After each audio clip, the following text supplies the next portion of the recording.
Welcome to another episode of Thrylos International, your number one international source in English and in Greek for all things Olympiacos. My name's Costa. I'm joined by Ari and Vagelis. I'm sitting here in Brussels. Ari's in Baltimore, United States. Vagelis in Luxembourg. DC now. I moved over the summer. Okay, I stand corrected.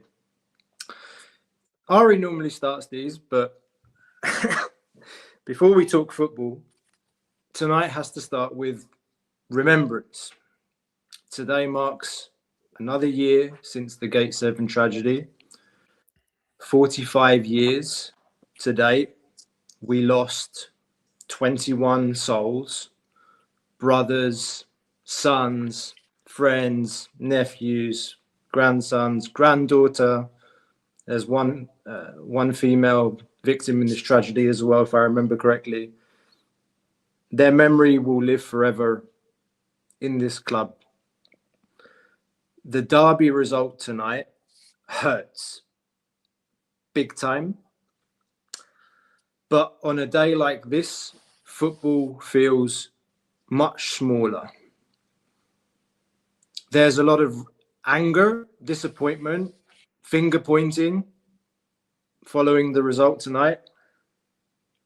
But tonight's about perspective, reflection, and what Olympiacos really means. And I really just wanted to start with that before we get into football tonight, because I think maybe I speak for all of us, but watching, even if it was from my sofa, I can't imagine for the people that were in the stadium tonight. I have questions about the players, but when you see all of that tribute at the beginning of the game, the atmosphere in the stadium, and everything that this means to the club. I mean, I got goosebumps on my body. I'm almost like shedding some tears watching that. And I ask myself, all Olympiacos fans are asking themselves today and thinking, how do you lose that game today on a day like this? So that's just what I wanted to say, a few words at the beginning. And we'll talk more about football. We can talk about manager decisions, player selection, tactics, even whatever. But yeah, thank you. I just wanted to start with that before we get into it. Of course, I think it's really important to start with that too, because we have a lot of people that are following Olympiacos that don't understand the history. We get plenty of questions about it on our socials, and the gravity of, we'll say, the pressure to win on a day like today, it needs to be understood. So it's really important that when we begin talking about football today, we begin talking about the match, that is understood as the context with what's behind. Maybe we'll say maybe there's even more, not just the fact that it's the derby against our eternal rivals, but that little extra bit of anger, that little bit of extra frustration that goes into it. A lot of it has to do with the fact that it's not only a derby against our rivals, but it's a derby against our rivals on a really important day of remembrance, a day that we remember all the lives that were lost 45 years ago today. So really important. And it hurts so much that we lost the game, not just to our rivals, but our rivals who are probably in one of the worst situations we've seen in their recent history. And plenty of questions we can ask about that, and going forward. But everything the club did from yesterday, the tribute they did yesterday outside the stadium, the tribute they did inside the stadium today, all of that.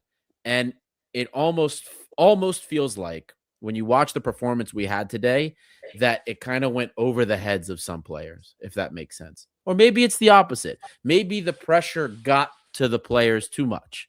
I don't know. But that's what it felt like today when we were watching the game.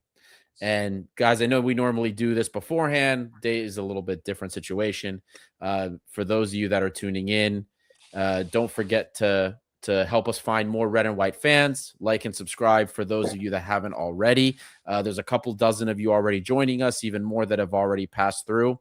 So help us continue to find more red and white fans. Every engagement helps us continue to connect this red and white community. You can also support us on Patreon. You can find all the content that we offer at patreon.com/Thrylos7 International. And as always, we do thank everybody who has given us the support so far.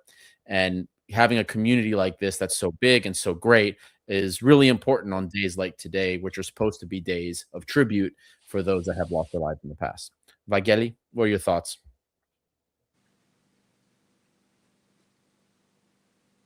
I think we might have lost Vangeli.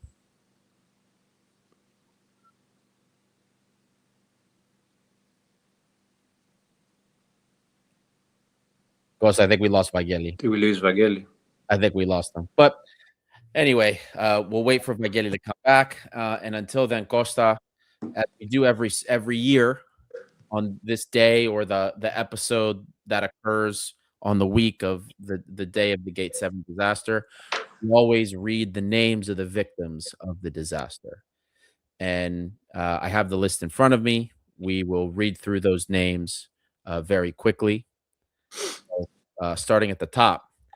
Panagiotis Toumanidis, Kostas Sklavounis, Ilias Panagoulis, Gerasimos Amitsis, Yannis Kanelopoulos, Spiros Leonidakis, Yannis Spiliopoulos, Nikos Philos, Yannis Dialinas, Vasilis Machas, Ευστράτιος Loupos, Michalis Kostopoulos, Zografoula Hieratidou, Spiros Adriotis, Kostas Karnikolas, Michalis Markou, Kostas Vilas, Anastasios Pisolis, Adonis Kouroupakis, Christos Hatzigeorgiou, and Dimitris Adamopoulos. Athanati. May their memories be eternal. Amen. Vangeli, we lost you right before the start. Yeah. Unfortunately, I'm not in Luxembourg. I'm in south of France, and my connectivity is not the perfect one. So please be patient with me. Sometimes I might have a signal drop. So I'm sorry for that. What I have to say, it is a day above the game, above any other celebration or sadness about the defeat. But we have to say that the players didn't stand in their level. They knew what day was this one, what our fans expected from them. This is one point for me. The other point is that we didn't play against Panathinaikos. We played against Kifissia. I saw a game when Olympiacos had the ball, tried to make a game, and they were standing in the second and third line of defense. So we didn't play against a big opponent. We played against opponent like Kifissia, with all the respect of Kifissia, like Panathinaikos, and they played in our back lines with counter attacks. So, and they scored as well a goal by luck on the 7th minute. So that wasn't a game against a big opponent, a big rival, eternal enemy. It was a game like the others. We played and lost because we weren't accurately. We had players played with attitude, like it was an easy day in the work, and they didn't transform their chances into goals. So that's what I saw today.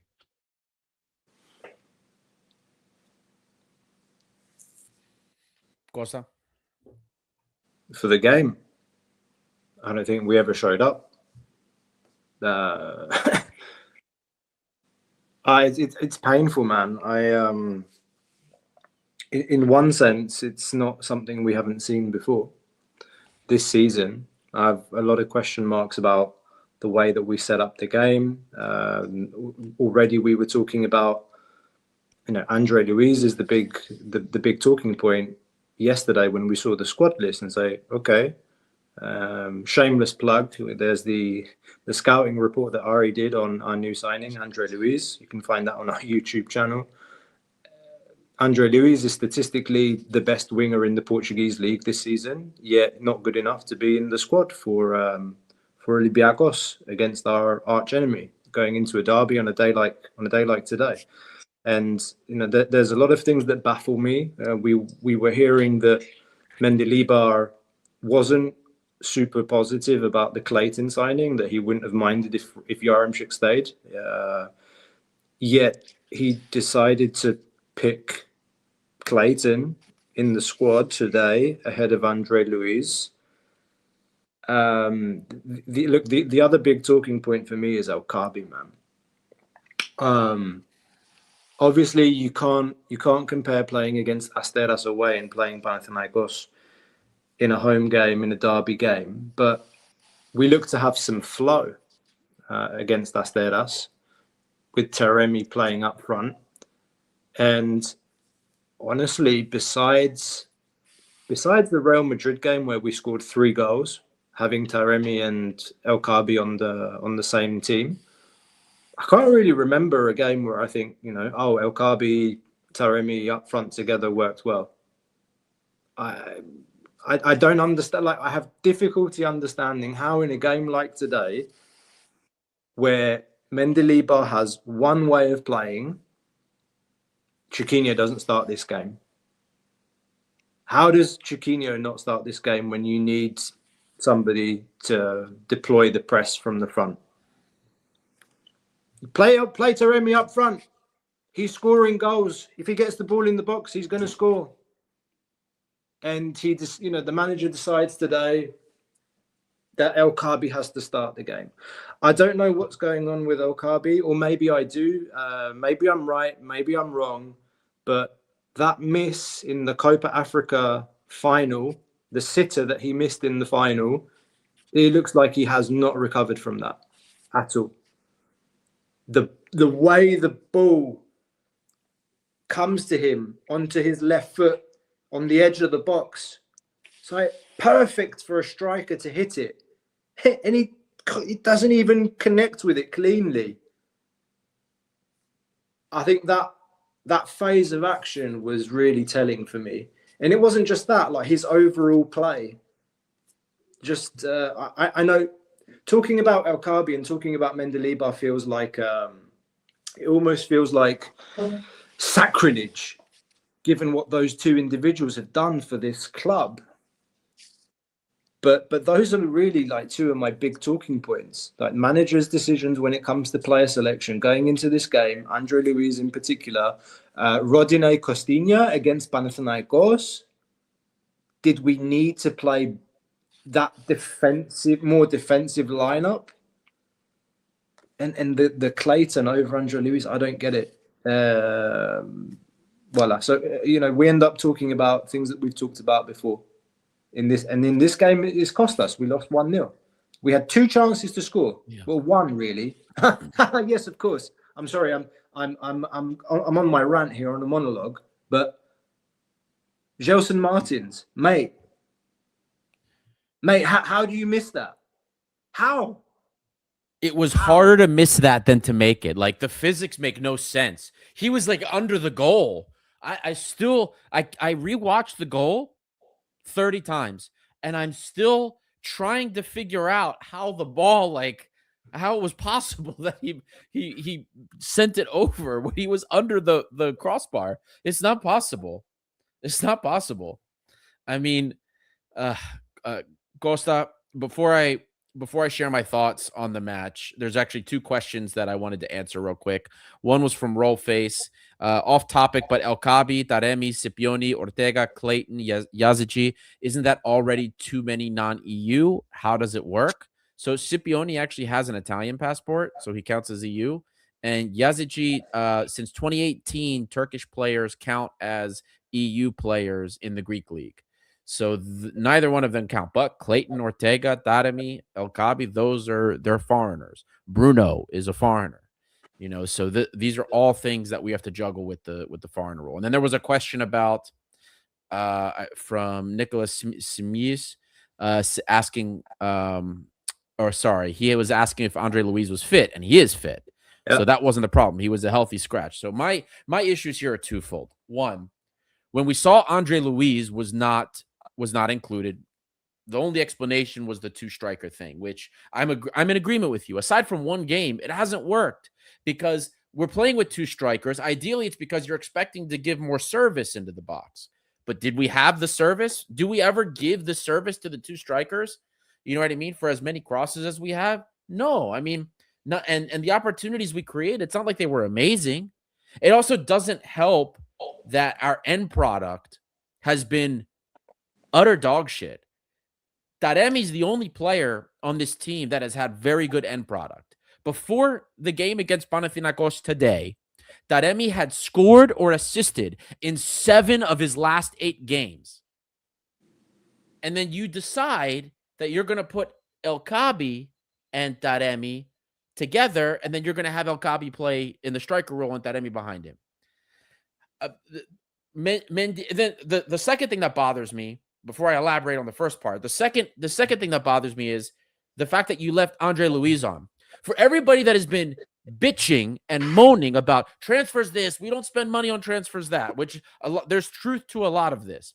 But you just got a winger whose signing could potentially break a record for a transfer signing for Olympiacos. €6.75 million flat fee with over $9.5 million in bonuses for this player. He could potentially be our record signing for Olympiacos in our history. And Mendilibar left him home. He was there. He just wasn't on the roster, but you know what I mean. So that proves to me all the nonsense people are complaining about transfers. Oh, we're not getting the players that he wants. It doesn't matter who you give Mendilibar. He can leave players home. I'm sorry, but I put so much of the blame on what happened today on Mendilibar. I agree with a lot of the complaints people had about certain signings and transfer strategy. I get all of that. But at the end of the day, the question you have to have is, did we have a better squad than Panathinaikos? Do you believe we have a better squad? Of course we did. Of course we do. So we should have won today. Mendilibar is the reason we did not. He played Scipione Heze together. Now, I'm not against Scipione playing, but this goes to show you when you have two decent 6-style players together, Mendilibar is going to play them. A super defensive approach against a team we had 70% possession against today. And people will still find a way to defend Mendilibar and his actions. All this proved to me today was you could buy the super expensive winger that everybody's complaining about. He's not Strafetza. He's not Veld. And Mendilibar will still leave him home. Today is about Mendiball.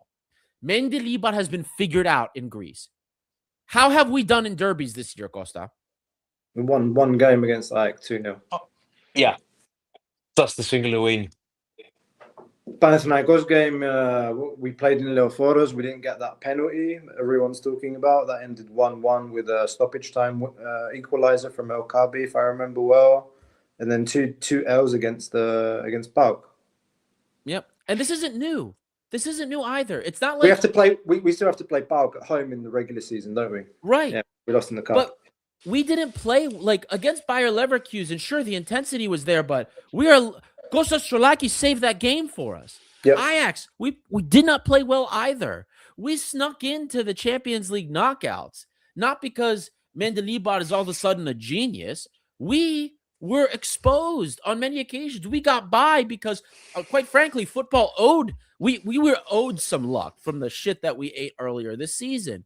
But guys, this has been coming. And I was getting a lot of heat for saying that. I didn't think we played well against Bayer Leverkusen. I didn't think we played well against Ajax. The intensity was there, but there were holes. We were really leaky. Now you saw what happens. Now we ate this in Greece. It's not a surprise. It's not a surprise at all. And Mendilibar needs to wake up, and so do the players. I believe Mendilibar needs to stuck with a specific formation to keep a core in the team. Not touch Chiquinho ever again in his position. Kabi needs to stay on the bench for 3, 4, 5 fixtures till he's back on his prime. Taremi should not be moved outside of the top 11. Zelson and Podense in. And the rest, just a core with Scipione Esse or Scipione Mouzakitis or Eze Mouzakitis or whichever combination he prefers. Pirola, Retsos, Ortega, and sorry, I forgot his name right now. Biancon. Pirola είπες. Pirola, Retso, Κωστίνια. Ναι, έλα. Ortega. Ποιος είναι όλο απέναντι, Ortega και Κωστίνια. Κωστίνια. Κωστίνια. Ναι, ναι. And Κωστίνια, yeah. So, if Mendilibar sticks in that format and that core, and he modifies a little bit the players and the style, depending the game, we will be good.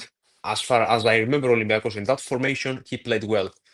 But with any other alchemies, he's doing 4-4-2, 3-4-3, whichever having in his mind is not working.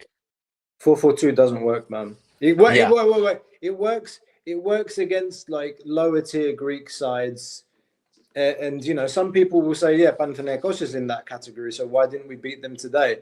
But really, I don't like it. Like, can have a whole big conversation about the football that we've seen this season as well, and it won't be the first time that we've discussed this on the show.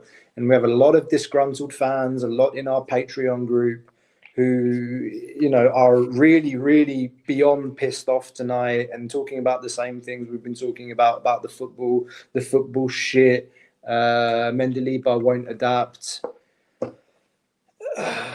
Τι να κάνουμε? Taremi's not Kostoulas. Clayton's not Kostoulas either. We've talked about this in terms of how it contributes to the way the team plays. Unfortunately, that's just the way it is. But, you know, is he going to adapt? I don't think... I don't know, man. But I agree with what Vageli said. I don't think in this type of game, if Chiquinho is fit, Chiquinho starts in that position. Is he the best number 10 we've ever seen? No. Is he the best second striker we've ever seen? No. But he's very close to that David Foster mold. The player that will give you that 100%. He'll give you the press. He'll, you know, he gives everything. He'll score goals. He'll get assists. He'll be important. And he's proven that time and time again. And just, again, I think somebody mentioned it in the comments. Kalos, Chrysos, as we say in Greek. Mendilibar, build the guy a statue. But some of his decisions, they baffle me. They baffle me in a game like today. And one last thing I want to say, maybe this is a talking point. I don't think that Scipione was actually bad today. Like I like the Scipione Heze midfield. I think it's really, it's robust. They're both aggressive. They both contribute to the way that we want to play. But if you don't have one player that can spin on the ball and turn his body when the ball's coming into him and look forward. If you don't have one of those players that opens his body up and turns forward when he receives the ball to look at what's in front of him and play positive, then the only thing you will see is Heze and Scipione getting the ball and passing the ball out to Costinha or Rodinei, or passing the ball out to Ortega and Podence. And then cross after cross after cross, recycle possession if we win it back, and cross and cross and cross and clearance and clearance and clearance. That's what we saw today. That's what we saw today. To be fair, Scipione did try to play a couple of balls forward, but he's not that guy. I'm not expecting Scipione or Heze to be the guy to pull the strings in midfield. Are we ever going to see... Some Olympiacos fans might ask, are we ever going to see Heze, Scipione and Mouzakidis in the same starting lineup? No, we won't. Not under this manager. No, never. Always have to play with somebody behind the striker, double pivot. It's never going to change. Yeah. It's crazy. So your only choice, according to this manager, is either play Chiquinho or play Taremi in that role. Taremi can't serve the press, but he's a hell of a finisher. He'll get goals. And Yazigi doesn't want to play him. He'll put him on 4 or 5 minutes. And the ball doesn't go through the middle anyway, the last 4 or 5 minutes. So it's frustrating. It's really frustrating. And, you know, he has to figure something. Like, where do we go from here? He has to figure something out going into the playoffs, because like you said, they figured it out. But like Bauk today would have scored 3 or 4 against us on those transition counterattacks that they have. Panathinaikos had a couple of really good opportunities to score more goals today. They just didn't, they couldn't connect in transition. Ortega recovered one against Tete, where Tete just ran through the middle, and Ortega managed to get back and play shoulder to shoulder and then win the goal kick. And then Andino a couple of times he was in front of goal, he messed it up. What's his name? Padelidis at the end, man, 2-0. Thank God he was offside. Well, and then they had one that, forget the goal. How about they had right after Gelson misses that one, they have theirs that they whiffed, and it was like, all the teams have figured it out. Like BAUK first, they realized it doesn't take much to outdo Mendilibar. You bring an extra defender back, you sit them right in front of the defense, right? You force the play wide because we're going to cross, and then you put a physical guy forward to run on our defense because they're not the fastest. So Thrylos is actually pretty quick when he wants to be, but you put some stress in between our center back and our fullback, man, that's where you can really get to us in odd man situations, and you will make chances happen. It's what happened against Kifisia. It's what happened against Aris, happened against BAUK, and it happened again today. I mean, I really don't understand. I mean, look, I understand Mendilibar's philosophy. You have to have a philosophy, stick to it. Otherwise, you don't have your identity. You don't have an identity. But man, you've got to make the adjustments. Sure, Champions League in Europe, some of those teams, especially the ones that don't know who you are, they're going to approach you a certain way because you're a Greek club. Fine, whatever. But in Greece, everybody knows now. And it's no coincidence why, against a small team, sure, we've got better quality. We're going to score against them. But against the big four teams, even a Panathinaikos that's playing as bad as they're playing, BAUK, they have better quality. They're going to be able to do the game plan better, and they're going to punish you more often. And this year, it's just the derbies have been the opposite direction. And I'm sorry, I don't accept the excuse, the transfer excuse. Oh, he needs to have better players. We have the best goddamn roster in the league, Costa. You will never convince me otherwise. Now with Andre Luiz and Clayton, I'm sorry. We have the best roster. Even though I want a veteran center back, even though I want another 8 like Chiquinho for the pressing role, I have wants for this team. As it is, it's the best team in Greece. It hasn't been managed correctly. And I say this acknowledging that Mendilibar is probably the best manager we've had at this club. I acknowledge that. But if you're not going to use a player, let him go. We have to acknowledge that Mendilibar is complicit in these mistakes. He's complicit in these mistakes. He didn't want a center back after we got rid of Mancha and sent him to Rio Ave. He didn't want to bring a number 8 to back up Chiquinho because he said he has Yazici. He didn't want those. He didn't even really want Clayton, guys. Clayton was not a top priority. Because we finally had to let Yaremchuk go, we needed to make something work quickly, and that was Clayton. Andre Luiz was probably, before the Yaremchuk issue, was probably the only player we were planning on signing, which is why we spent the money that we did. And that's the situation we find ourselves in. This coach does not like change. He doesn't. And it's about time people put that on him. There's plenty of things we could put on other people in different situations of the club, certain signings, certain approaches, but this is on Mendilibar. It is. It's on him. 100%. I refuse to believe that we don't have the quality to win this league this year. We have it. We don't win the league this year. It's a travesty because, quite frankly, the situation at Panathinaikos, the situation at BAUK, they're doing more right now with a lot less than what we have. And that's the truth. And that's what's so frustrating about it. The guy had to have Biancon. He had to renew Biancon. Probably wants Danny Garcia back again. That's the situation. That's the situation. I mean, seeing that he left somebody off of the roster who we actually spent real money for. Potential club record fee said it all to me. I don't buy the excuses anymore. I don't buy these excuses. I'm sorry. I don't. I let that guy home. I have a question for us and the people that are watching. On a scale of 1 to 10, like after today, how bad do you think things are?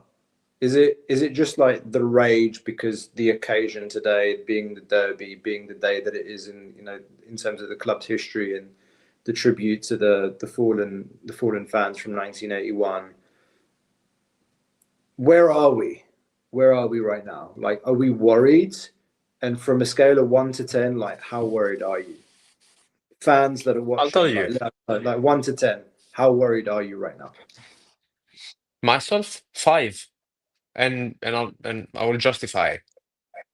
It was a game where if we scored, we might were in the situation of draw, 1-1. Rodinei lost the goal in front of the goalpost because, as far as I saw, he hit the ball after the I don't know how to say it, after the bounce. I think we lost Outside of the goalpost. Oh, there he is. So if we had equalized, we might were better. Yeah, Can you hear me now?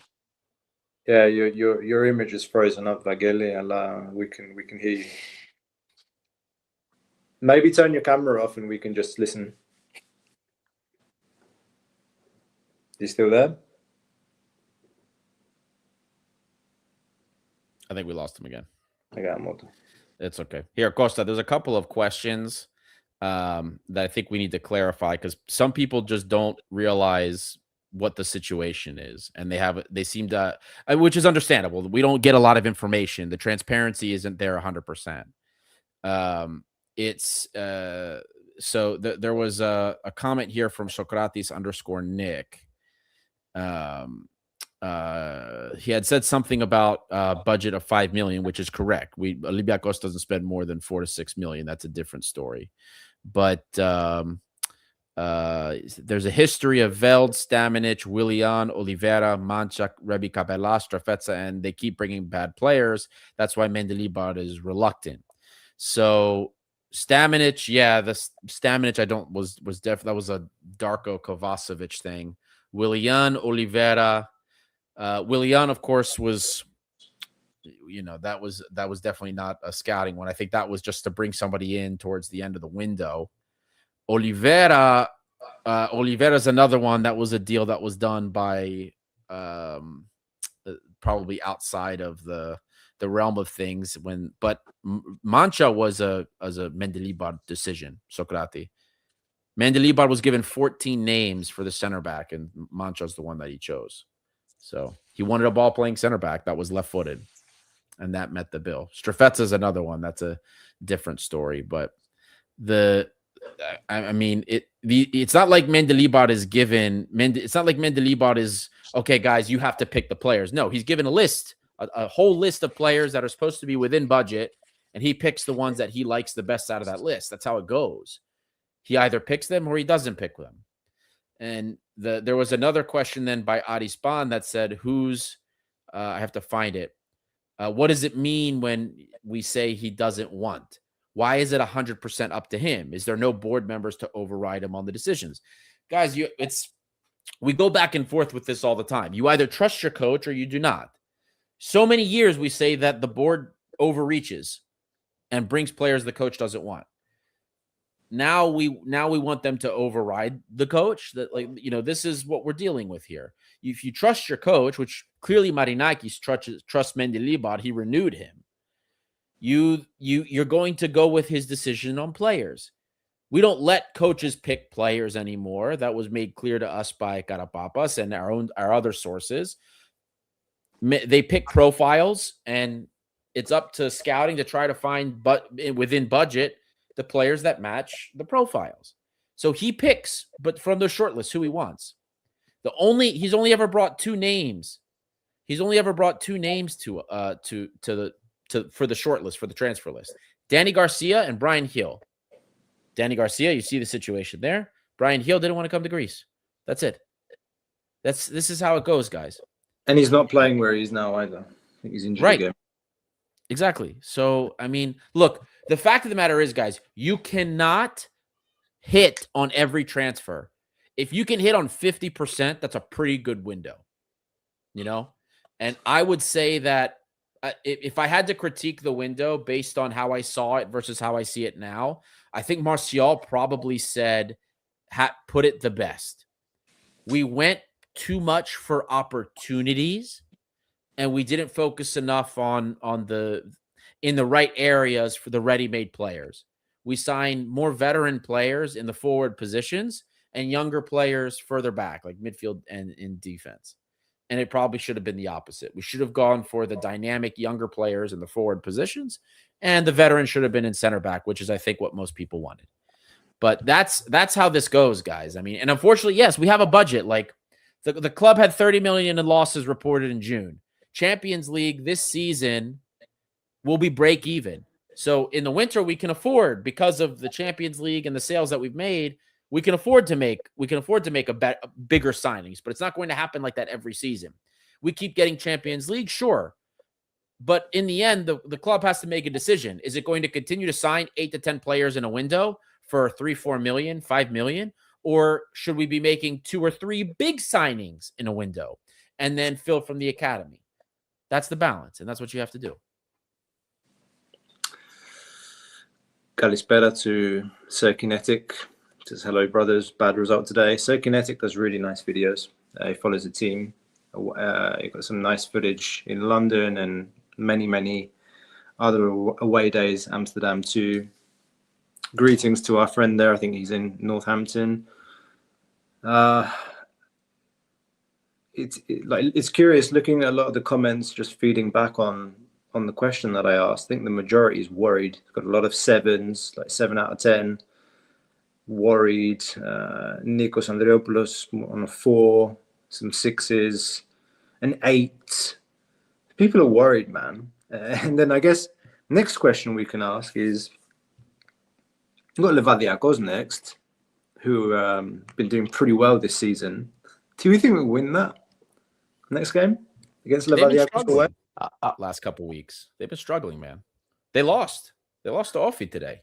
Maybe I'm They on lost Offi because I saw the game. Sorry, Ari, I saw the game. They lost Offi today because of the extreme shot of Offi player. I don't remember his name. Yeah. From outbound. Otherwise, the game it was a would be wonder drawn. goal. Yeah.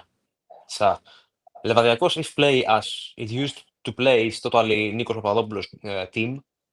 He's gonna win us if we played like today. Yeah. No, I'm with you. But to recap what I was saying before I have internet drop, I don't worry, honestly. It might was totally different, the result and the feeling, if we had scored, if we had higher efficiency on our chances, and that's all. We didn't. Panathinaikos scored a very unfortunate goal on the 7th minute. It was totally unfortunate and unlucky goal. They didn't have any proper chance except one chance with Tete. Adino, I don't remember who was. But there was the other Adino. one just after Martins, the miss that Martins. Yes. And Pantelidis. Yeah, the goal that didn't count. Yeah. So, for me, it was a shit game for both teams. More specific for Olympiacos, because Olympiacos had the ball, had 70% of ball possession. Do what with possession? Τι να το κάνεις, honestly, as Costa say. We didn't score. They scored a very lucky goal. Anyway, if we had scored, it would be different. The feeling, everything, even the live stream today. Yeah, of course, it would be a bit more chipper today in the live stream. But I mean, we got out of jail against AEK, really, with the penalty at the end. And the penalty at the end, it almost felt like a win against AEK, but it was a draw. And that in itself is an alarm bell. Being an Olympiacos fan, indeed. thinking, it's like, that's a good result, 1-1 away. And then you're like, okay, we've got back-to-back derbies, Asteras in between, and today you lose. Okay, so Mendilibar's got to be asking himself for some serious questions and thinking about some things. I hope he is. But everything we know and everything we've seen and everything we know about the guy tells us that no. But surely there's a thought process internally in his mind where he says, okay, I learned some things today. And this is what I would like in an ideal scenario. So, okay, you're the manager. By now, you should know, like, this works, that doesn't work. I'm going to try this again. I'm not going to do that again. I'm not going to play Rodinei and Costini in the Greek league again. That's a ειδική αποστολή, special mission. You don't need to play those two together in Greece. God damn it. Seriously? And again, the Andre Luis thing. Surely, I don't know if somebody asked him this in the press conference, though I imagine his answer will be, why, if you could go back in time, coach, and change your decision and have Luis on the bench at least versus Clayton, whoever, would you change your mind? His answer would be no. His answer probably no. But hopefully we don't see that again. Like, I mean, why? He agreed that signing. He was for it. I don't get it. I don't get it. And we'll never know. We'll never know if it would have counted for anything. And now we see people remembering Valverde. Thanks for the donation, buddy. We'll put it to good use. Olympiacos 76 with bringing on the Valverde chant, and then Socrates_Nick also with a donation. Thank you, guys. He said passing back into the side reminds me of rugby. Yeah. You know, but in rugby, you have players that pick up the ball and then they penetrate through the players. We don't really have anyone that can do that in today's team, except for a couple of people like the wingers. But then the end product we saw today. By the way, can I ask you a question? Because my friend Stratos, he pointed this out to me. The goal that Gelson scores in Amsterdam, it's a deflection. Yeah. It's a deflection.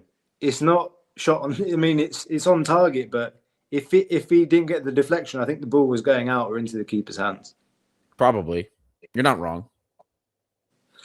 I mean, if I remember correctly, your friend said he doesn't like Gelson at all. No, he doesn't like. He doesn't like Gelson, and he doesn't agree with the renewal. But I mean, look, Gelson.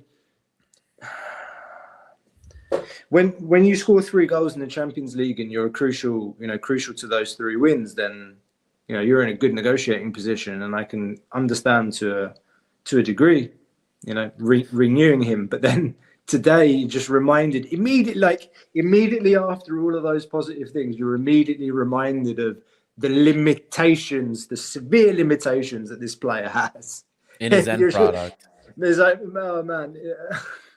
Well, dude, and here's why I brought up that comment from Lakis Gavalas, because he doesn't believe Andre Luis would have done anything today. But my counterpoint to that is, and the good things Gelson did when he came on today, man, he made Kyriakopoulos and Satino Adino his bitches. Like, he was going through them. He nutmegged Satino Adino. He's going by Kyriakopoulos. You cannot tell me that if we had Andre Luis on the other side or on the right side, that he wouldn't have been running on those Panathinaikos defenders. They are not that good. Like, Palmer Brown is not that great of a player, guys. He's not a good player. Their defense was not great. Gelson Martins comes on as a substitute, and he's going by him constantly. If we had Andre Luis on the other side, who's as fast as Gelson Martins and a bit stronger than Gelson Martins is, I'm sorry, you will never convince me that he wouldn't have been able to do something. This match wasn't, sure, Panathinaikos had the bus park, but we had plenty of times where we had transition in space enough to where Andre Luis surely would have done something. Andre Luis has been useful every minute he's played for us so far. I just don't. I don't believe it. I don't believe it. I don't believe that would be the case. And I really hope that the lesson learned today is you cannot leave Andre Luis off of the roster. He has to be included. And we need to go back to one striker. One striker. No more two strikers. Doesn't work. No more. Use your players on the bench. Use Yazici. I know he wasn't amazing today, but fine. Use your players. Put Diogo Nascimento behind the striker for the pressing role. Do what works for us. Do it. Use those players. Enough. This is getting ridiculous. I'm seeing a lot of comments in our Patreon and even like throughout this conversation about the football. And I want to ask people in the chat and the co-hosts again, can you tell me a game or games, can even be spells during games that we played well, that we played good football this season? I'll start. PSV. Until the 90th minute. Yeah. We played a good game. We played a good game against PSV. I do legit think that considering the opponent, when we played Arsenal, we were more than respectable against Arsenal. Ajax spells in the second half and the intensity against Leverkusen. But football-wise, like products, sexy football, Olympiacos football is very, very limited. And all of those games that I mentioned, they're all European games. If I think about league, obviously I expect us to wipe the floor with every single team in this league that's outside the top four, and then expect to win those derby games. But like in the league, it's been poor, man. Yeah. It's been so poor. Like even the game against Ajax, we won it 2-0, but I'm trying to like think back to it and think like, okay, it was a 2-0 win, but I can't remember anything else besides it. I'll tell you my overview regarding why we remember mostly European games with a good performance. I will say Barcelona, Real Madrid, we were together in a stadium and we saw the game from close. But Barcelona, PSV. second half before the red card, it Yeah. was. I mean, they hit. Yeah. But here's the thing, at least from my understanding, players chose games and chose specifically European games to present themselves. Do you think it's just as simple as like? That's all. Do you think it's as simple as the players when push comes to shove and we get to the playoffs, we've obviously got six games to play against the other three teams in the top four, and they'll do the business at the business end of the season, and that's my hope really, that when we get to the business end of the season, they'll get the job done, and we have the best squad, we've got the best players, and we'll do it. Meanwhile, the other teams are getting confident. We're, I think, 2 points behind AEK. PAOK have a game in hand. And we're allowing them to get confident and allowing them to believe that they can beat us. And that's where things start to get dangerous like that, when you have these, a mental edge, psychological edge after a victory, the PAOK Cup game, Panathinaikos today, that will give them a boost. And I don't like that going into the playoffs. But I do, again, I repeat, I do believe that we have more than what we need to win the league this season. Not winning it it would be a catastrophe, no doubt about it. And I'm sorry if I sound overly negative on the football, but again, like besides Europe, I agree with you, Vageli. It's something extra, of course, when you play in the Champions League, that the whole world is watching. It's normal. I excuse the players, it's like I get it. So you're playing in the Greek Super League versus playing in the Champions League. I don't think it's, I obviously want them to play with the same intensity every game, but they don't. But this is why you need to refresh players, Costa. Like the intensity that we play with on the press, right? And from last year, these players had not won. Most of them had not won a Greek league before. They wanted it and they fought for it, and you could see it. Podence hasn't won the league. Right. That's a conversation I'm not ready to get into right now. Anything I say bad things about Podence, people get upset with me because it's Podence. But like that, Podence has been a shadow of the player that we had during the Conference League.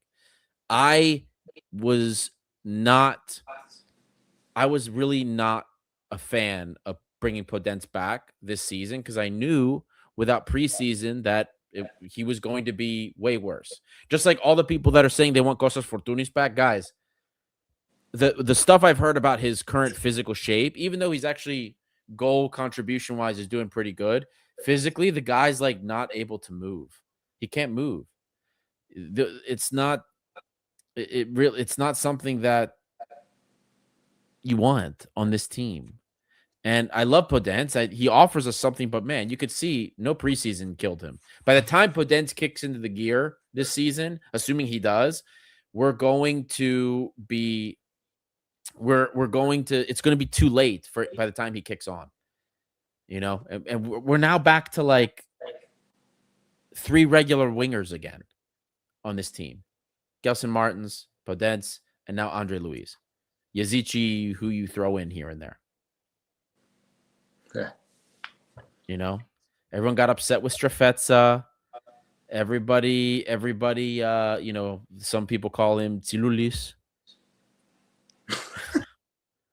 You know what I mean? I think that's a Thrylos International Patreon thing only. I don't know if people call it. Yeah, maybe you're right. Yeah, Strafetza probably Tsiloulis, but yeah. But you know, Mendilibar, like I still am convinced that had Podence not won anything under Mendilibar, like if we had not won the Conference League, Mendilibar would not want Podence back. That social equity is so important to Mendilibar. Like he has attachments to these players, and I think that's why he doesn't want them to leave. Some of them, I think that's why he wants so many of these players to come back. But you have to refresh the team, man. This right there is why. We talked about it last year and the year before, especially when the bad times were happening.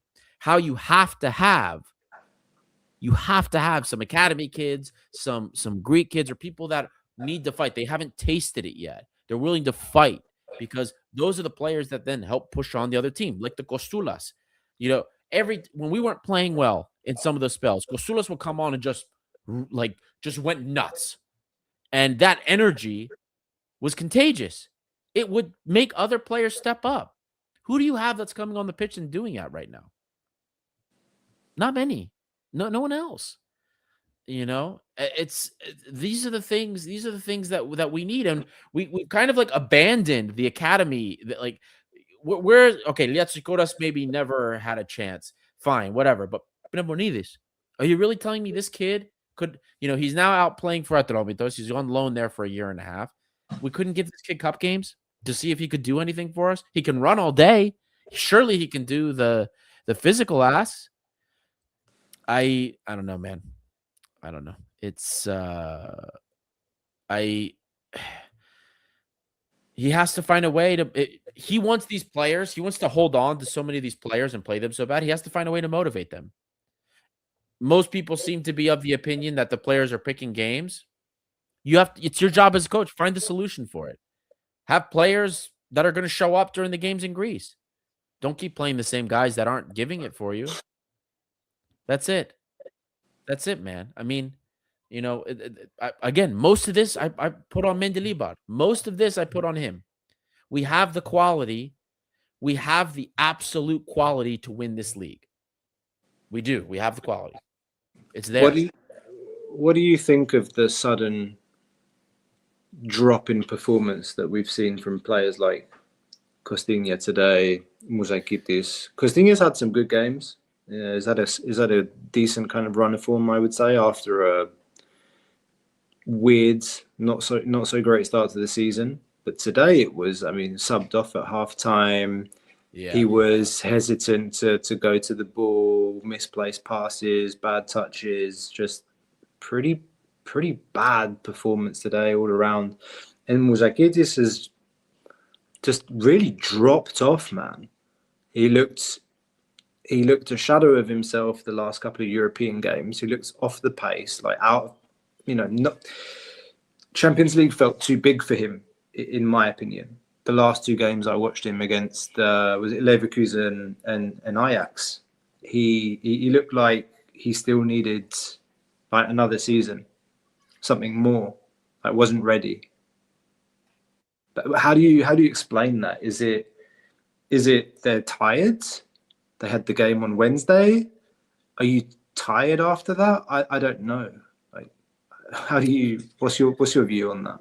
You know, I'm not gonna rule that out because we have a lot of games, man. We're playing a lot of games. The Champions League games in particular, it's like that's on a different level that's required, and we run a lot of these players into the ground. So I maybe they are tired, but you know, it also doesn't help when you're not playing well.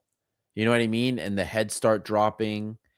The intent, we talked about the difference in the game, right? You brought up how like in the Champions League, these games we look great, and in the other games, in the games in Greece, we don't. I mean, what the noticeable difference between them is the intensity. Man, when we play Champions League, even the games that we're not playing super well, the guys are giving everything, running for every ball, leaving everything on the pitch, right? But then in Greece, it's like, man, what's going on here? We don't look like we leave second or third gear. And that's not helped when maybe part of it's like, okay, you expect to win these games, so you don't come out as intense as you want to. But then when you lose these games or you're struggling, you begin to panic. Like when you're playing in the game, you're beginning to panic. Oh, we should be winning. Now I need to step it up. And then things don't go well. You start to lose confidence. And then when you lose the game, then this starts happening game after game after game. You begin to lose confidence. So I almost wonder if confidence is an issue. Maybe, you know, I felt like we were supposed to be flying after the Champions League games, but then now it's coming back down. And I think that's probably the major culprit. So Mendilibar has to find a way to work around that, because now, man, look, we have a week off. We have a week, Olympiacos, and then Champions League. We cannot afford to have terrible mentality. Go if you want to make a decent showing in the knockouts. I'm not expecting to go further than knockouts. You know, I expected to get to the knockouts. I think I was the only one that held on to that until we did it. But you know, he's got to figure this out, especially because if we crash out, Gustav, we're playing crappy in the league. We crash out of Europe, and we get to the playoffs. We're not doing well, and we're starting to fall behind. Game over. Game over. You don't win the league. You don't get Champions League. You get nothing. I mean, I have always been a proponent of if you deserve to, I mean, if you want to be in the Champions League, you need to deserve to be in the Champions League, whether that means winning the league, whether it means going through qualification. I have seen, you know, but let me frame it differently. The last 2 seasons that we've qualified automatically for Europa League, for Champions League, did it mean that we managed to attract the big name player, or the type of player that we, the fans, really wanted to see? The answer is no. We went for project signings mainly this summer. I agree with you. I've said it before. I think we needed to prioritize some experience. That doesn't mean I don't like the Scipione signing, for example, in particular, one from the summer. Even Taremi as a goal scorer, I think he his numbers speak for themselves. How he's used is another matter. But my point is, of course, every Olympiacos fan wants us to win the league. Like, we want to win the league. But I also don't believe it's the end. Like, we've got to be careful here. If we have to go through qualification, then we have to go through qualification. Right. And sometimes it's better to go through a qualifying round. It's like, you deserve to be in the Champions League. We went through qualifying. We deserve to be there. We built a squad. We built a team to go and compete from match day 1. We remember how match day 1 went this season. So I really don't have an issue with that per se when it comes to Champions League, whether we have to qualify, whether we go through automatically. I prefer the hard way. And if we don't get it, we play Europa League. We finished in the top 8 last the season prior. So I'm not going to get my knickers in a bunch about that. I'm happy for the team that we're through to the next round. I think anything's possible. Against Leverkusen, we've shown a different way of playing, or just by definition, being in the Champions League, our role as Olympiacos is different to what it is when we play in Greece. In Greece, we're expected to win every single game. In Europe, when we play in the Champions League, we're often the underdog. We play a little bit more conservative, a little bit deeper. We're good in transition. We run. In Greece, we can't run. If you can't run, you've got no rhythm. If you've got no rhythm, you can't create. If you can't create, you can't score.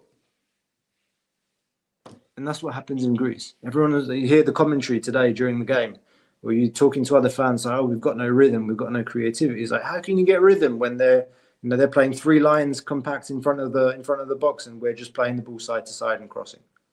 You can't gain rhythm like that. In Europe, you can.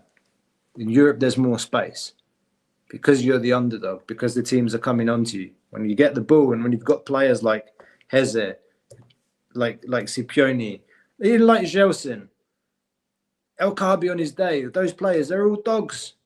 They'll run and they'll press and they'll serve the plan, and we create more chances in Europe. In Greece, we have to find a way to adapt. I think I may have said it before on a previous show. We need a light bulb moment in Mendilibar's head where he's like, I'm not going to play Ibagasa at the 10. I'm going to play Ibagasa next to, who was the DMC that played that season where we had Orbaev. Bravo. Had like Orbaev and Ibagasa and Fuster at the 10, right. Second striker. So he would play Fuster in the Greek league games and bring Ibagasa back. And then in Europe, he'd play Ibagasa at the 10 and play with 2 more like pivot defensive midfielders. But he hasn't really had that moment yet to think, for example, I'm going to play Chiquinho with Heze in midfield in Greece, and I'm going to play Gazici at the 10. And again, I don't think he ever will. I don't think this manager ever will. But I feel like in any other team, those players like Gazici is a starter every game in any other team in Greece. There's so much quality in that player. But that's what I think is needed in Greece. There needs to be a light bulb moment. You can't play so conservative at home. Again and again, getting tiring. I know we're getting tiring saying the same thing over and over again. Yeah, gosh, I feel like a broken record almost at this point with Mendilibar, and like the yo-yoing from the fans is also like, I'm negative on Clayton because I don't think I personally didn't think he was a player Mendilibar wanted. And Clayton's amazing. Now all of a sudden he's a disaster signing. It's like the back and forth has just been insane from all parties. Me too. I don't care, man. Like obviously I want us to win the league, but if you're not good enough, you're not good enough. If we finish third, there's going to be a very different conversation at the end of the year. Right. And then in there, like Champions League football is not a panacea. It's not sport. That's what I'm trying to say. If we deserve to be there, we deserve to be there. And you need to be a good team. You need to be solid to play in the Champions League. We got a comment here from Manos G7325. Adi, I know that these 2 strikers ruined the attack, but our whole performance was problematic. We could be bad at least, but we weren't. We didn't even get on the pitch to play today. I mean, guys, I'm not going to sit there. We controlled the game today. Like if we were, for me, like a really truly bad performance is Panathinaikos is dominating us. We don't create any opportunities. You know what I mean? In our own home.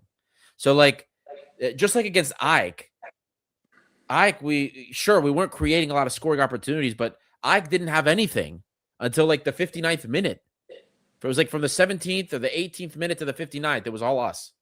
So I'm not going to sit there and say that the team is the team played horrifically today. I think we lacked intensity today. I think that's a big thing. But there are parts of the, like, we controlled large swaths of this game. We're not talking about like, oh, we're dog shit, we're losing to every team. That's not at all the situation here. It's very specific what the problems are. I don't know if that makes sense. So, I mean, I'm going to say it just like I said for the Champions League. I still think we're winning the league. I still think we're going to win this league. As far as Olympiacos right now has we make the most XG per match overall on average, most shot opportunities of any team in Greece. Even though Olympiacos has the most goals, the sustainability of our chances is the highest. So I think down the road, I think things will normalize, but I do worry about how we're performing in derbies, because the derby situation for me is the scary part, because in the playoffs, we're going to have to figure out how to do something better there. But a lot of that's on Mendilibar. It really is. You know what I mean? We could talk about the transfer strategy over the summer. We could talk about players that have and have not showed up, but how am I going to say that transfers are a problem? We don't spend money when you just spent big money for Andre Luiz to bring him here, and he's not even going to play the guy. Sorry. So Mendilibar has the crux of the blame for today. That part's easy. I'm not ready to fire him. I haven't said I'm going to fire him all season, but I think pressure should start building up on him with certain decisions. I do think that should be the case. So, Costa, we've been at this for over an hour, man. I think it's time to I mean, are we going to do man of the match coach's grade for a loss? Nah. I spent enough time talking about the manager today. And I don't, I never,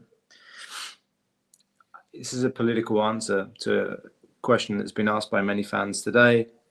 I don't ever think it's one person or one thing. No. It's always a combination of things. Maybe out of that combination, one contributing factor is more than another. In this case, we know we have a very stubborn manager who doesn't like change, like you said, and needs to adapt. I think in the Greek league this season we need to be better. We need to be better, especially in games like these. And I am optimistic as you in terms of our chances of winning the league. I think we've got more than enough to do it, and it obviously will be a massive disappointment and a massive failure if we do not win the league. But there need to be some alarm bells ringing in the management, and I think it's time Mendilibar show a little bit of flexibility, not a lot, even just a little bit of flexibility. And I think I am still optimistic going into the rest of the season. Next game's a difficult one, huh? Olympiacos away. Who would have thought I said that? But not an easy game. Last season we won the game with a Mouzakitis long shot, 1-0. Dying moments of the game. So it's not going to be an easy game next week on Valentine's Day. 14th of Feb, Saturday, we've got them. And then the 18th, we play Leverkusen at home for the first leg of the Champions League knockout. Then we've got Panathinaikos at home and then Leverkusen away again. So, and I think right after that, we've got Bulk coming up thick and fast. And the regular season ends 22nd of March, huh? Like we're getting to the business end of the season. So I'm not one of those fans that is calling for Mendilibar's head or really, really fed up with the manager. I mentioned it in the Patreon group, but sometimes we're overly high on wins and we're very, very extremely low in a defeat, and we need to be somewhat balanced. I agree with you there in various facets. So anyway, guys, it has been a long show. We've heard your frustrations. And, we can only hope that things get better. Team has a week to prepare for Olympiacos, and then, of course, the Champions League matches that come after that. We've got some new pieces. Clayton and Andre Luiz do need some time to assimilate. I know there was a lot of people upset with how Clayton played today. The guy just got here. Andre Luiz just got here. They both have talents. We'll see. We have to wait and see what happens now. There's no more. We did all the moves that we're going to do for this winter. Let's see if Mendilibar can use these pieces and fix the situation. That's all we can do. So we'll be back. Costa, is there going to be a Greek Wednesday this week? If Vangelis got good internet connection in France, we'll try and sort that out, guys. Greek show will be back. Stay tuned, subscribe to the channel, hit the bell. Thrylos παντού στα ελληνικά, θα επιστρέψει σύντομα και αυτό. Otherwise, we'll see you guys next week after the match against Olympiacos. So thank you, everyone, for tuning in. Thank you guys for joining us as you always do. Don't forget to like and subscribe. Leave any comments. Message us on socials if you want to talk about anything else, of course. And we'll see you guys all next time. See you all probably in a week. See ya.